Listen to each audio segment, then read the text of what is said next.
In this video, I'm going to guide you through the complete strategic framework for piano success, and it will cover everything from commitment assessments all the way to building sustainable practice routines.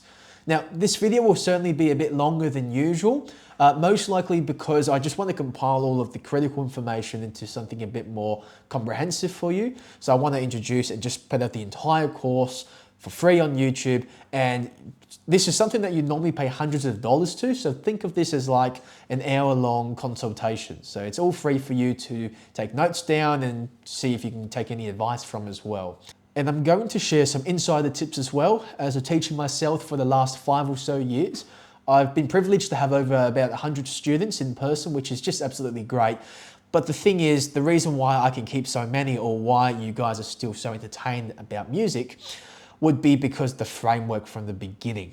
Now, this video is designed for beginners. Anyone who is either looking to get into piano or has just approached a piano teacher or has self-taught themselves for a while and wants to get into something a bit more serious, or even if you're not taking this too seriously, this video can be helpful for you. So if you find this valuable, I do appreciate a like and subscribe, but again, it's just a button, and I'm more concerned about how much you can learn than just something like me, which is just a subscribe button. So let's get started straight into this, and we'll begin with section 1, which I would say is a pretty important framework and a pretty important purpose to why you're watching this video specifically.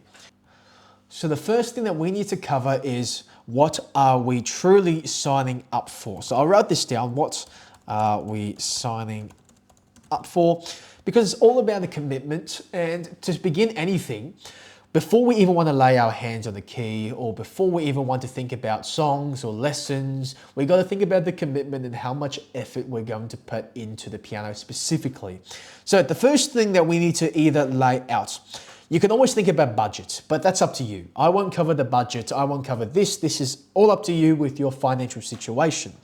But at how I scaffold it, especially for my students, I think about how much time am I willing to dedicate. So this can include practice, this includes lesson, this pretty much almost includes everything. So if I even try to join this up to this point here, maybe you might even think about travel as well. So let's say you've got 3 points over here. You've got lessons, you've got practice, and you've got travel. Now, the next thing you need to think about is also, what is your learning personality?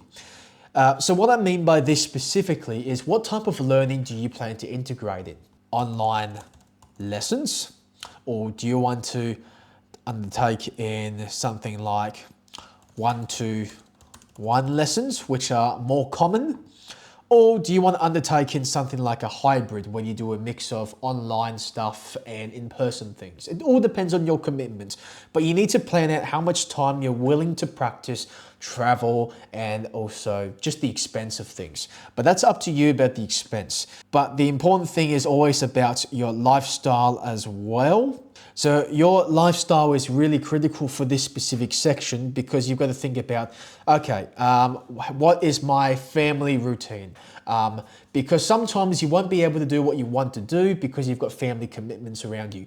For example, if you've got little kids around, or you've got siblings and you've got social events happening, how are you going to make time for practice? How are you going to make time for the piano in general? So you need to think about all of these already before you start committing yourself, even as a beginner. Family support is a giant thing as well. Personally, myself, I had my parents support me. My brother joined me along to be a piano teacher, but the biggest thing was family support. We were willing to travel. We were willing to go and put ourselves ahead into a Stedfords. They were willing to put themselves, put us in front of them in a way, because they want us to have a bigger future, especially with music. So I was outlining this. Another big thing is about family support. It all depends if you're self-sustainable already, or if you're still living with your family and you're just trying to pick up this instrument. Okay, so I think that basically covers section 1. It's all about, what are we signing up for? You got time consumptions, which is all about travel, your lessons, your practice. It's about your plan.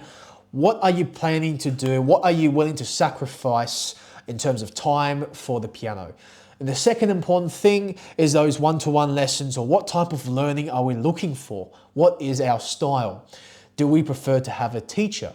Do I have a little bit of anxiety, and do I prefer to have self-directive learning such as YouTube, or do I want to just try pick it up from the ear? And the final one is definitely your lifestyle approach, which in this case, I would probably consider family support to be one of the biggest ones, because without support of your family, especially if you are not sustainable yourself, it'd be very hard to make piano work, especially if you're looking to expand yourself to be something a bit more than just a hobby player or just a TikTok player. You know, you can be a TikTok player, it's all up to you.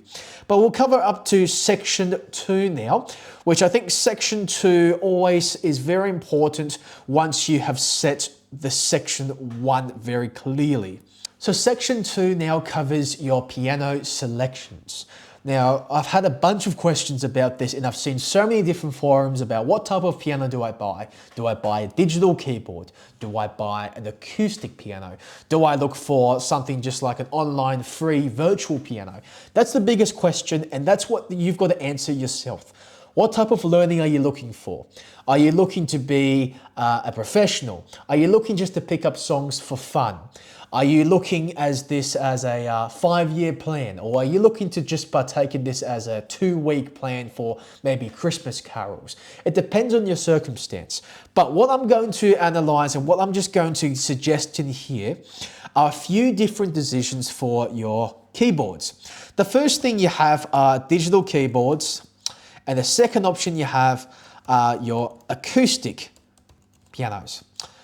The biggest difference in here are obviously the price, but it's also about the piano itself. You've got one that requires just power and everything's electronic, and the feel's a lot different. So if you want to perform at different venues, such as those grand pianos you see, you would really better off be practicing on those acoustic pianos because your fingers would adjust a lot easier. But however, digital pianos are not all bad. There are even hybrid pianos, and I have one myself, and they are very handy. But of course, it depends on your costs and your budgets. So what I look for in here, I'll give you an idea of what price you'll be looking at, regardless of anywhere you go. So the first thing I try to hammer out, there are different types of keys on the keyboard. The standard one is 88 keys. You have a few different options, like I think it's a 61 keys, and you have a few smaller ones, but the maximum you'll see is often 88 keys, which is your standard full-size keyboard. Now, this is probably about 1.60 m to maybe 1.50 m long for a standard one. It just depends how thick your keys are, but most of them will be 88 keys if you are looking to purchase a digital piano. And the prices that I will be looking for, actually, before I even get onto prices, I would even think about the brands. Brands, I would look into, well, I was about to write down Kawai, which is not a bad option. I would look into Roland or Yamaha personally. And the good thing about these two specifically, they're beginner friendly. You can even, I might even put down Casio. Casios are alright as well. It's a calculator brand that I used back in my time at school, but it's now a piano brand. You're looking anywhere between $500 to about $1,200 for just a standard keyboard. But of course, you can go to Facebook Marketplace, or you can just go to any second-hand place, and if you can pick these up for within $100 to even $500, that's a pretty good buy. But it all just depends what you're chasing for the digital piano, which I would suggest 88 keys if you do plan on practicing for more than a year, if you do want to play a variety of songs. And I would look into these 3 brands, Yamaha, Roland, and Casios, and be prepared. At retail, you're looking for something around here, brand new. You could go further. I would probably stick around this budget. But if you are on a little bit of a tighter budget, feel free to try the second-hand places like Marketplace. And do take notes. You have to make sure when you purchase pianos from online places, so second-hand keyboards, I would certainly be a bit more aware, rather than your typical instruments like guitar and things, or even typical second-hand products. For the keyboard, obviously the notes have to work. So notes have to work. The next thing I will note down is the pedal has to work. Now, the pedal, if you're not familiar with that already, it's basically just like your foot pedal that you see in your car. You often have 2 or 3 at the bottom of the piano. And as long as these work, which you often hear, which I will explain throughout the video or in another video about how pedals work. As long as you press the pedals down and you play notes and it does something funny, or it does something fancy, that's really what you're looking for about the pedal, which you could either have 2 or 3. So notes have to work, pedals have to work, and obviously there's no electronic fault as well. That's what you're looking for. Now, about acoustic pianos, this is the one that I would suggest highly if you are planning to take this a bit more serious, especially if you know you have a competitive family. Let's say you've got siblings or family members, and they all want to get involved with the piano. I would actually look into an acoustic piano a lot more, especially if you're thinking of this as a 5-year plan as what we've discussed in section 1. I would look into this more than the digital piano. So in terms of brands, what you should be looking for, the brands that I look into straight away are Kawai. They're all Japanese. I would look into Yamaha. I wouldn't really suggest Beals too much. They are very cheap. So if you are looking for a really cheap second-hand piano, feel free and try a Beal. They're not the worst. But the problem about the Beals, they just go out of tune really easily. And not being Japanese, it's not that great. I believe they're just Australian, and I wouldn't really go for a Beal unless you just want to get an upgrade between the digital and if you just want to sit somewhere acoustic. So I would probably stay clear of Beals if you see those, but it's an option. But Kawais and Yamahas, you can't go wrong. And the pricing you'll be looking at as well for Kawais and Yamahas, well, it can sit anywhere between probably, well, let's write this down. Well, if you're looking on retail markets, you're looking for $5,000 plus for retail. $5,000 or $4,000 to anywhere up to $8,000. That's where I'd be sitting at. But the confident price that I would be looking for a Kawai or Yamaha, I would actually go anywhere between $2,000 or even $1,000, but probably $2,000 to $6,000. That's what I would look into. Of course, the more you pay, the better you get back. But I've actually had a recent student and I've suggested her to pick up a Kawai K3. It's a 2013 model and we picked it up for $2,000. Although the travel was all the way down in Sydney, which is about 2 hours from where I am at the moment, it turned out to be a pretty good buy at this stage, and mechanically it works well. And she upgraded from a digital piano and now she's gone to acoustic piano because she realizes she needs to adjust to those acoustic keys because she's ready to sit some exams. Now that we're up to section 3, we need to mention the difference between goals and motivations. And of course, this all has to do with interest as well. If you do lose your interest or if you don't have any motivation, you will hamper your piano skills in your piano schedule, or that time that you really could be putting in for something else. So you've got to know that the piano is right for you and you've got to expect things as well. So in terms of goals, I'll list a few things down in such as motivation. The good thing about motivation, it's stress relief. You can look into the piano as a relief of stress. Maybe you've had a tough day at work or a tough day at school. You can look at this as a point of relaxation where you can just fiddle around and waffle whatever you want on the keys. So the first thing we have, development of your brain. Cognitively, you will improve massively. The next section I would outline obviously is daily escape. And of course, the other one is family connections and gatherings. I would say that's a very big motivation as well. This will really apply for you guys who want to perform, or if you've experienced less anxiety off the stage, or if you just enjoy people a lot, you like connecting. This is certainly one big thing motivating for you, family gatherings. And a big thing as well is goals.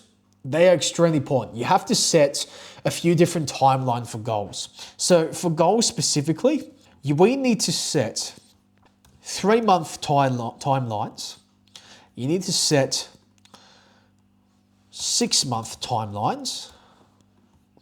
And I would even suggest setting a 1-year timeline. So you've got to set yourself some goals, some short-term ones, some realistic ones, and more of some that's maybe realistic, but you might not see it as so yet. And that's the big thing about traps as well, because a lot of musicians and a lot of early starters, they set a little goal, and let's say you set it for 3 months, but you won't last very long in those 3 months, because after that, you've got kind of no idea or no motivation. So I would actually say for 3 months, if you really want to take this seriously about piano lessons, I would look into 3 months. Make sure, if you do have a teacher, learn plenty of songs. Learn plenty of songs. That's the most important thing, because no matter what you learn theoretically, you have to put it through practically. So your teacher can explain everything to you, but if you don't try out songs and have time to practice yourself or have the motivation, it's just not going to work for you. So once you have plenty of songs within the 3 months, I'm not going to tell you how many, but just learn plenty of songs. Next thing you got to think about, okay, foundation. Now, foundation includes almost anything covering finger technique, anything covering your future ambitions, or if it just sets your standards. But really, the foundation always relies on finger technique. I would look at this as a goal of, okay, I want to learn plenty of songs, but I also want to build some technique and have some good foundation. I would set these for my first 3 months. I will probably even brainstorm quite a few out. So you've got the list of a few songs, 1 year, or learn a specific song as well. The next thing as well is, okay, my goal is, let's say, Christmas Carol. I've got the Christmas, we've got a performance here. You got to think about where you've got to put that through. But regardless, well, I'm not going to list everything because there are a gazillion options. But the biggest and important thing, you've got your motivation, which pushes your brain. You've got your daily escape. You've got family gatherings. You've just got to come up with some sort of motivative goal. And when we come about to goals, we've got to think about, okay, first thing, you've got to learn plenty of songs. You've got to have a foundation. You've got to plan out the structure for what you want when you're learning. Either 3 months, 6 months, 1 year, or even short-term like 1 week or 1 day goals. You can put these all to play. These are some very key features of what I would look into a bit more, because most people quit or they lose interest early, such as losing weight. Losing weight is because you don't see results straight away, and you've got to set little goals along the journey to keep yourself motivated. Section 4 is one of the biggest sections, and I'll probably say this for every section as well, but section 4 is a big section because I'm going to discuss to you what options you should choose, especially if you are not sure about how you want to approach your piano lessons. Now, there are a few options over here you can look at. You can look at self-directed teaching. You can look into one, or I would say private tuition, or you can look into the hybrid, which is what I mentioned earlier into this scheme as well. So the big thing about these 3 options is price, your disciplinary level, and obviously it's all about how much accountability and how much support you have. So this all lines up with section 1, your family support, your lifestyle, your goal, your budgets. It all talks about everything now.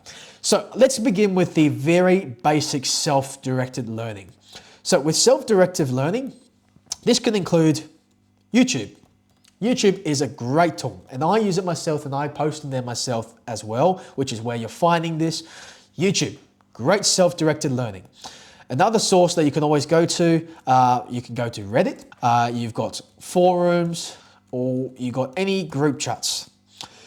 This is what I would look to as well.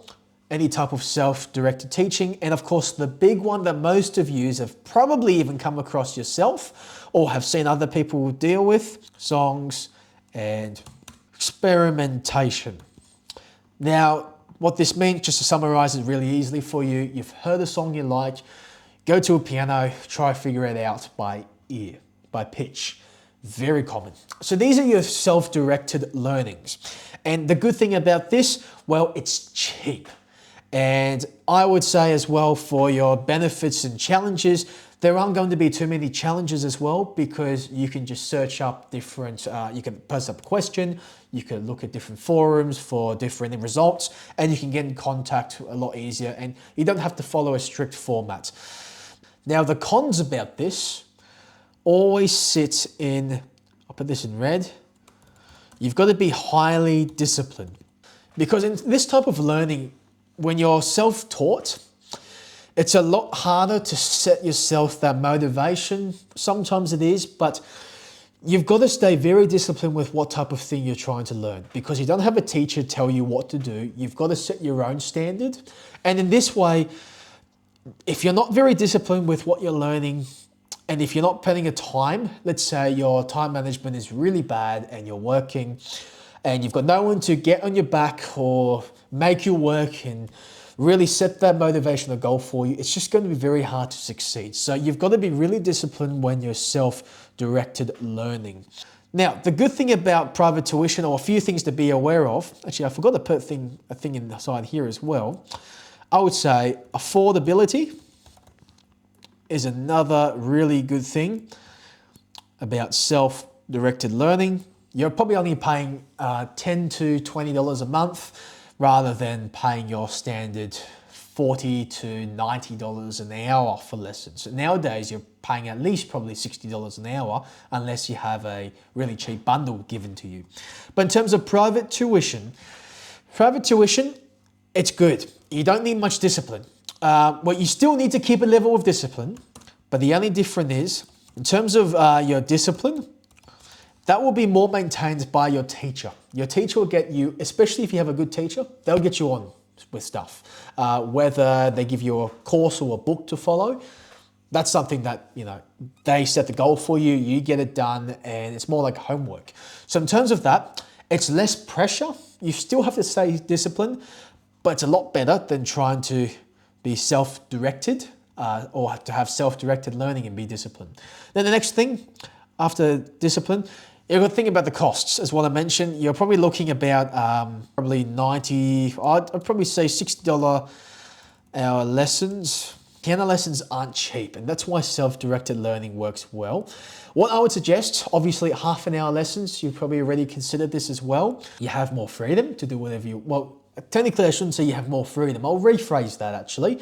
Well, in terms of accountability, with responsibilities with your teacher to push you, there is that push from your teacher. So it sort of aligns up with discipline, but the fact is you also have someone with a natural profession, and then you can see them weekly about advice or set your goals straight. I would say having a lesson in person certainly strengthens your knowledge because you have someone with that profession to give you weekly advice. Now with the final one, which is a hybrid approach. Now the hybrid approach is the best of both worlds in my opinion. So best of both. Now, obviously this is a little bit costly as well, because you've got to think about it's going to cost me probably $60 an hour or $30 for half an hour lessons every single week. I've dedicated my time for that. And I've also got to think about, okay, I'm putting in $10 a month or 15 or 5, whatever you're putting into an online course or a subscription-based format, you'll be looking at spending a lot more money. So in terms of financially, it's a bit more tougher as well in terms of both of that. But with what you have, you will have a mix of a medium level of discipline, I would say, because you have more freedom to choose whatever you want. And you could even have your self-directed learnings based off, or you can have your private tuitions, your private tutors work with you based off what you've done self-directively. So I would say medium discipline for this, and I would also say a bit more costly. It's not as cost friendly compared to the others, but certainly in terms of time, you don't need to consider about travel. You don't need to think about commitment to your teacher as much, because you might even want to get fortnightly lessons or monthly lessons because you've got a cheaper platform to learn off. So I would even say hybrid, it's not a bad option. Private tuitions are good if you're very serious about learning it. And self-directed learning is really if you just have no interest in pursuing a giant thing about it, you want to pick up small things at a time, small little goals like songs, you can go to self-directed learning with your little keyboard, something like that. But this is what I would suggest certainly a bit more, because the problem is a lot of students choose the wrong method for the personality. That's a big problem with what I've come across very early on. Some students, they don't want to learn sheet music, let's say, or they want to learn songs from the ear, and then they choose something like self-directed learning from YouTube tutorials. But however, the dropping notes on the YouTube tutorials aren't always going to help us quite a lot, because how are you going to actually learn a piece of music without copying YouTube? So if you think about that already, self-directed learning, if you want to pick up songs by the ear, it does work, but it's definitely a lot more harder the more hungrier you become. And it's also about, the great thing about this is you can actually honestly assess your disciplinary levels. You can find out how disciplined I am. And you can try out one first and see if piano is really your thing, whether you need to have a lesson. So it really sets your disciplinary level, which is a good thing in my opinion, because if you want to go far in almost anything, you need to know your maximum capacity and how much you can push yourself, really. So that's what I'd be looking for in these two. And of course, your community support, that's a one giant big thing, because when we're looking at affordability of everything, we're looking at the support you have around you. Of course, if you live in a city in a really nice local area with a bunch of musicians, that's a great thing already. You've got the support of the forums and the community around you, and you've got your family as well if you're in that circumstance.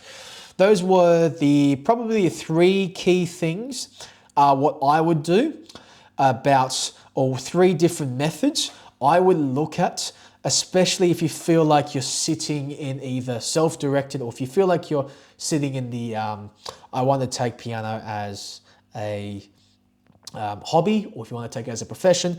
These three options are what I would look at definitely quite a lot before you even think about choosing who's your teacher or how much am I willing to pay. That's what I would look into a bit more. Now, section 5 is the grades convention, and it all depends on what you want to pursue, but it's good for you to know already before committing yourself. And if you've already got a teacher, or if you are planning on getting a teacher to give you a motivational push to grades, it's a very important thing to know this already. Now, grades, there are pros and cons about this as well. So I would label out your pros about grades, especially early on. You could say it shows qualification if you want to be a performer or a teacher. For example, let's say comprehensive skill development. Now, with a comprehensive skill development, it's not like you can't pick these up yourself. Of course, when you do pick up a specific song or a specific set of songs from grades, they're not supposed to be songs that you can pick up easily off the spot. They're going to be songs that test you and challenge you technically and force your fingers to do things that a percentage of most people can't do. So, skill development, grades, great thing. That's a really good one. And of course, the biggest one in terms of the goals and motivation is clear progression.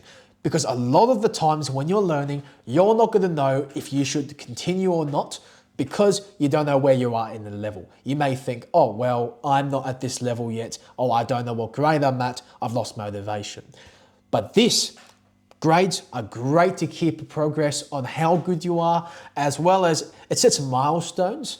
So you'd feel like you're achieving something. So you're setting those little goals, which ends up being that giant goal at the end of your desired time frame. Now, the big drawback about these grades, I would say the cons about grades, limitation of songs. That's the first thing. So limitation on song, I would say song varieties. There we go. So the limitation on song varieties, because you always probably learn up to about 6 songs per your grades. And you've got to commit, often it takes 1 year for 1 grade, because there are only 2 exam periods, or at least in here, there are only 2 exam periods per year, which is either in June or it's either at October, at the end of October. So you can't really do more than that at all unless you choose to skip grades. So you don't have to follow them one by one. You can skip through them. But the limitation on songs, it's not great. You only do 5 songs a year or twice a year. And you're kind of stuck on that because you'd feel like, oh, I have to do this to certify my level. So that's the first biggest con, is you lose a lot of interest. The next one is obviously it's expensive, because when you're doing grades, it's best for you to get a teacher. To be self-taught, it is hard. Myself personally, I have to go back to my teacher, and I'm still at the level and I'm still improving myself and getting my qualifications higher and higher. I still have to get my teacher, and it's not cheap as well. So grades, it's expensive. It's not cheap. And probably the biggest one I've already brought up, joy killing. It kills a lot of your joy because your limitation on songs, you're stuck on that for a long time, and your expectations are never really exceeded, or you never really reach your expectations because you're learning a song or you're learning 5 songs for 1 year or half a year, and you sort of feel like, well, what's the point of me really learning piano if I'm only playing for 2 old guys to listen and grade me? I'm not really enjoying myself much. So that's the bad thing about grades. So I just want you to be prepared. If your teacher, or if you do hear about grades, or if you even consider that as an option, you've got to be prepared for your cons and pros for something like this. And you've got to also know what to ask your teacher for and what books to get, because there are certain books that you can get that will actually progress you through the grades a lot easier. And I'm not talking about those certified books from the actual exam office himself, like the grade 1 book, for example, from AMEB. You can look into books other than that, such as the Alfred series. I will get into a video such as that if you do want me to talk about this. It's a bit of a long ramble, but there are certain books that you can get which are heavily song-based rather than theory-based. So you learn more songs, you learn the theory about that songs, and you get those grades done even quicker because you're just doing songs, it's fun. And of course, with grades, you got to do songs. And I haven't even mentioned you've got to do theory. We'll get into theory for another episode. It's definitely more draining to do grades, but that's more once you're formal with piano and you feel like you need to push for a bigger goal than just learning a few songs a year for fun. Now, section 6 covers your practice framework. So think of this as if you imagine you've actually got a teacher and they've covered a bunch of work with you. And usually after 24 hours, you only remember 50% of the lesson.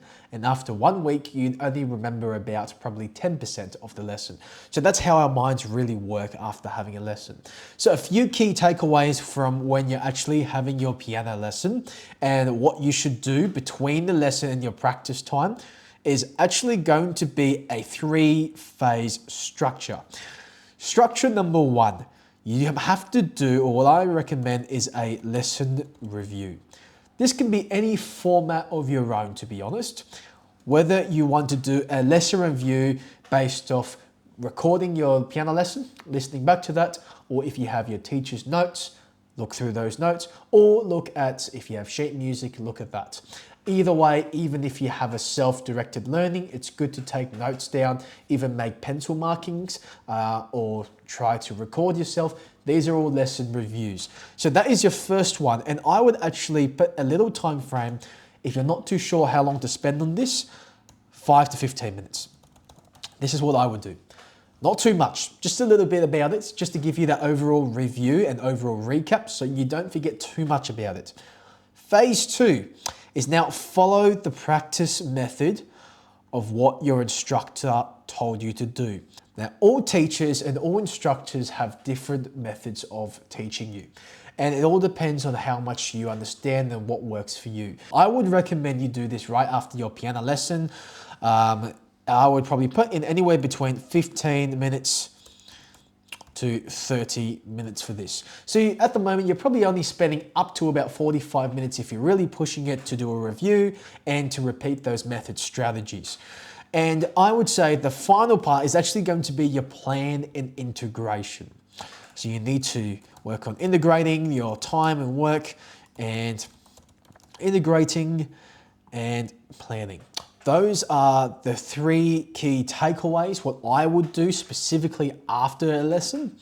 And the big reason why you do this is because us piano teachers, we always care about your consistency with your practice. Have you ever wondered what the teachers always say at the beginning of a lesson? They said, oh, how'd your week go? How was practice? We want to see that consistency. We want to see progression every single week. So that's something from us teachers. But for you more, you need to think about quality over quantity. Something like this. It might only be, well, let's say we put this for about 10 minutes. In total, I've only got probably about 55 minutes. Maybe you might push it to an hour of practice. Maybe you might only want to do about 15 or maybe actually half an hour of practice. So you've got half an hour of practice per day and you've scheduled that out. But what you need to make sure you do is put some quality into that. We would much rather, and I'm pretty sure you would much rather put in half an hour of really good work rather than an hour and a half to 2 hours of really unnecessary work. So I would look into quality over quantity massively. And I'll put a note of this down. Quality over quantity. And don't forget, the saying that we always heard is practice makes perfect. And that's not wrong. But the thing is, does practice make perfect all the time? Well, you're practicing for hours and hours. You could actually say perfect practice makes perfect. And of course, there is no such thing as exactly being perfect or having a perfect practice. But if you can get really close and set your standard to go that much higher than what your teacher expects and than what you normally plan to do, that scaffolds everything. You really have a really great structure, and your quality, what you'll be learning in your lessons is just going to jump up massively. Whether you're doing an online course, you'll be doing 3 weeks worth of work within probably 1 week because you've just found a really good strategy. It also teaches you to progress your to track your progress as well. A good thing about this is once you have an effective practice protocol with the lesson review, it's very good at tracking progress. I wouldn't say this is as big as quality over quantity because this isn't really going to help you with your song learning, or this isn't going to help you with your grades or whatever you really desire. It's just sort of a thing on the back of your mind that you can just sort of keep progress in, and it can sort of give you that mindset or give you that motivation, that goal setting that you probably didn't even expect. So you can even track your progress, which tracking progress, you don't need to physically write them down. Your progress is just really every single week, you pick up something new, you're learning new songs, you're picking up a new skill set. That is really the key component of tracking your progress, to see if you can learn more than what you picked up last week. But this is also a very important thing. When you do structure these lessons out and have this practice protocol, it does respect and help your teacher. Whether it's an in-person teacher or whether it's even a virtual teacher, this does help them a lot, because as teachers, we like to have students who know what they're doing for next week, or who can communicate with us exactly what they're having trouble with, what they haven't understood, or whether they've even done the practice right. When we see a student engage so much about this, the respect is just up the roof. And the amount of care that we put into a student like you, we put more care into a student like you who communicates about their issues than someone who's massively talented but just doesn't communicate at all. Now, section number 7 and a little bit of section number 8, I'm just going to compile them into one go. I don't want this video to drag on for too long. What we're going to work on is most likely just going to be the expectations and your mindset, as well as your environment at home. That's a really important thing as well. It's all about when you're starting to learn piano, you can put in goals, you can put in motivation, you can set what we've already discussed earlier. However, we need to also know what the expectations are. And we have spoken about this previously in our earlier section, but we also need to understand there are some sections or some that work really well. We thrive in this specific expectation, or we overachieve. And there are some where we fall or find difficulty because we haven't reached the expectations. In terms of like what type of teaching you're doing. So if you have a, let's say you were doing self-directed learning, right? So we're doing self-directed learning. Then we've got to think about, okay, what are our main expectations, or what is a realistic thing that could happen and what will happen? So the good thing is about self-directed, you may find, okay, the good thing is you have great, let's write this down. So let's say an expectation that you might put in for self-directed is learn more songs quicker. Now you do expect that. You do expect to pick up some things a lot easier, but then you've got to think about as well, difficulty of songs, I would say, yeah, halter progression. Now, what I'm saying about this, a lot of the songs that you do a lot of the time, it might not be a 5-minute job, or it might not even be a 1-day job. You might have to spend a week, even up to a month, depending on what level you really think you are. So if you challenge yourself, let's say you've only gone to do Mary Had a Little Lamb with the right hand, and now you want to pick up, let's say, John Lennon Imagined, it's going to be a lot more difficult. And of course, you may find lots of different sheet musics, different online teachers to give you a hand with it. But the problem is your technique may not be up to scratch, and then you've got to set the expectation that, okay, it may take longer than I expected. It may take 3 months. It may take 2 months. So then you've got to think about different alternatives.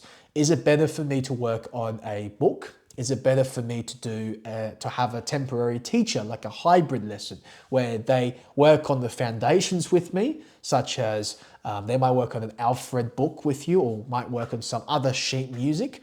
But your main goal is you do want to get to John Lennon, the Imagine song, but you have to progress through. So sometimes you might have to compromise. You might have to find some alternative songs to work through to build some technique, or you might just want to stick with that one song, be stubborn, and try to pick it up as soon as possible, which might be the longest solution. So you've got to think about that. That's sort of an expectation for self-directed learning. Even though you may be learning more songs quicker, you've got to also expect you will slow down your progression, because you're probably trying to pick up songs too quickly before you're actually ready. The other one, as we mentioned, hybrid, it's a great style of learning. So if we've got hybrid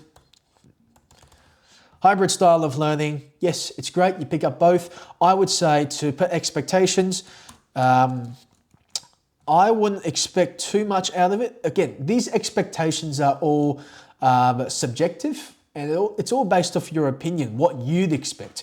But this is what I would sort of look into it a little bit more. I would say when you're setting up a hybrid, you might expect, oh, okay, I'm going to pick up something a lot quicker, but however, it's not always the case. So make sure you set your goals or set instructions. Set instructions for your teacher or tutor, however you like to call them. I would clearly set a goal or an instruction for your teacher. So I've got a student myself. He's self-taught.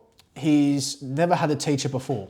And he's learnt he does the cornet, which is a similar brass instrument to like the trumpet. And what he does, he's self-taught, pretty much picked up everything, wants to learn some piano, knows like a right hand or a treble clef, but he struggles with left hand because the cornet only really has treble clef.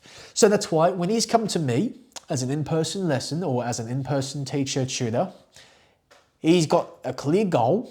He wants to pick up left hand, and he set the expectation to me as well, and I've got the expectation as well, that we've made a very clear communication that he wants to pick up left hand, he wants to learn the bass clef.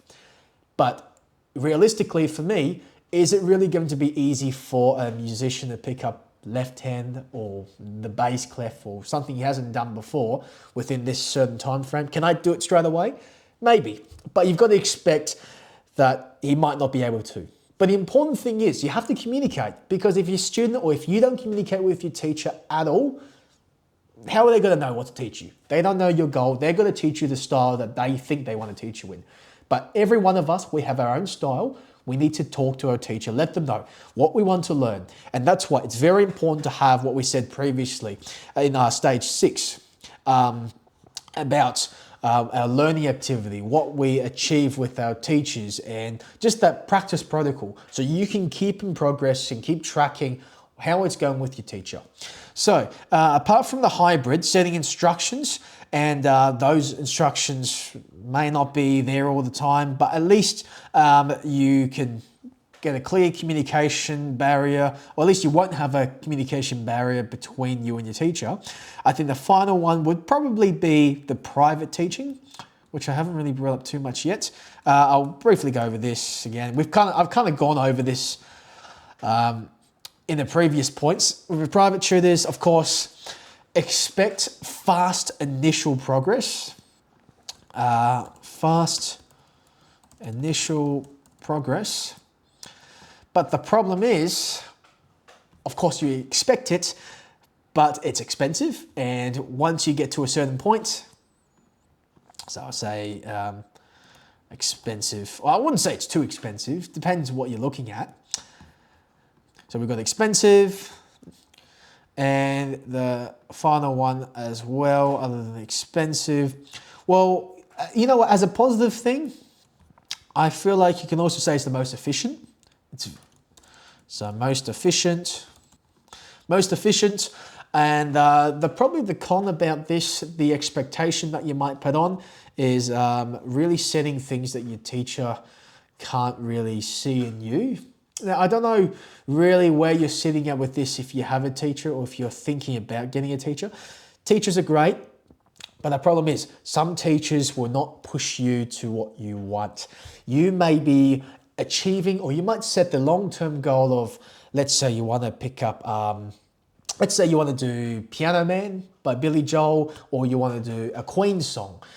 And your teacher set the expectations, oh, okay, you're not able to play this, we'll set this. But the main thing is you've got to expect your teacher may not always be there to give you a hand with that as well, because they might see your level a lot lower, and be prepared, you might need to change teachers if something happens. Of course, it's best to stay with the same teacher, especially if they know your teaching or your learning style. However, do expect teachers won't exactly give you what you want straight away. Especially if, as you guys are all beginners or you classify yourself as beginners, they're not going to give you songs straight away of what you suggest. If you ask for a specific song, a good teacher as well, might suggest you to build foundations. They might want you to do a couple easy songs, and at the end of the month, you can start it. It all depends on what type of teacher you have, but do expect that they won't give you exactly what you want. Now, I think we'll finalize with the final part, which is definitely our home optimization. And this all just comes across, I don't think I'll use a whiteboard for this part. There's nothing to really write about. It's about your home, about your practice routine and your practice schedule. So let's say you've made your routine, you've put half an hour of practice a day. You know, you've analyzed the lesson itself by listening to your recording to yourself, or follow the sheet music marking, or you've just reviewed what you've done previously. You've done your practice, and then you've had a thought and you're trying to integrate what can you do for the future. But you've got to think about your home environment as well. You've got to make sure. Don't get distracted. That is the important thing. When you are distracted, you will often have a very bad practice routine.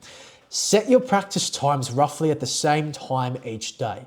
Now, for my students and for me personally, it always works even if it's just once a day. Set it at night. Set it at maybe 6 to 6:30 p.m.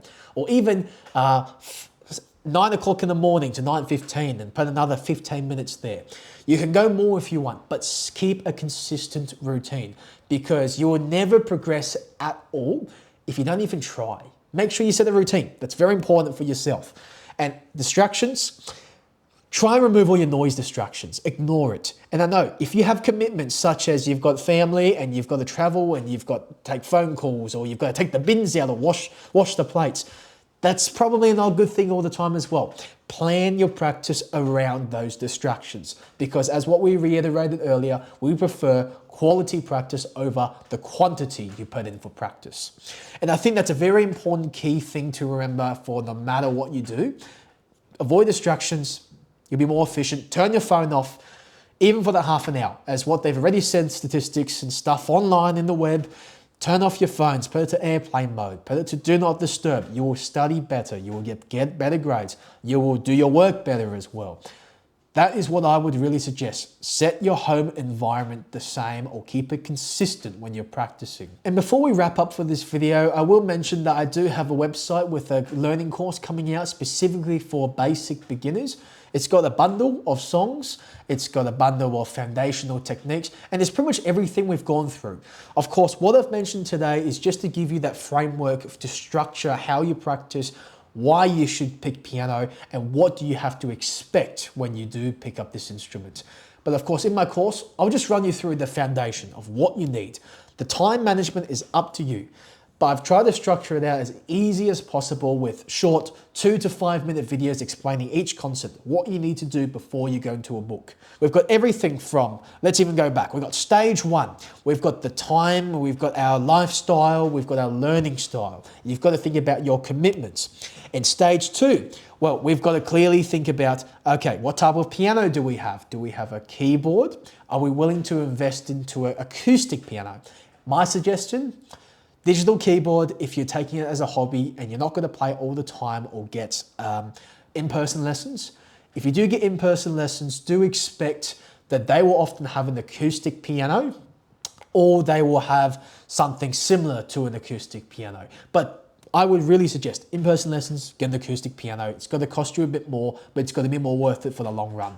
And really, section 3, set your motivation, set your goals. Also expect that this will help your brain cognitively, mentally, physically. Piano does help.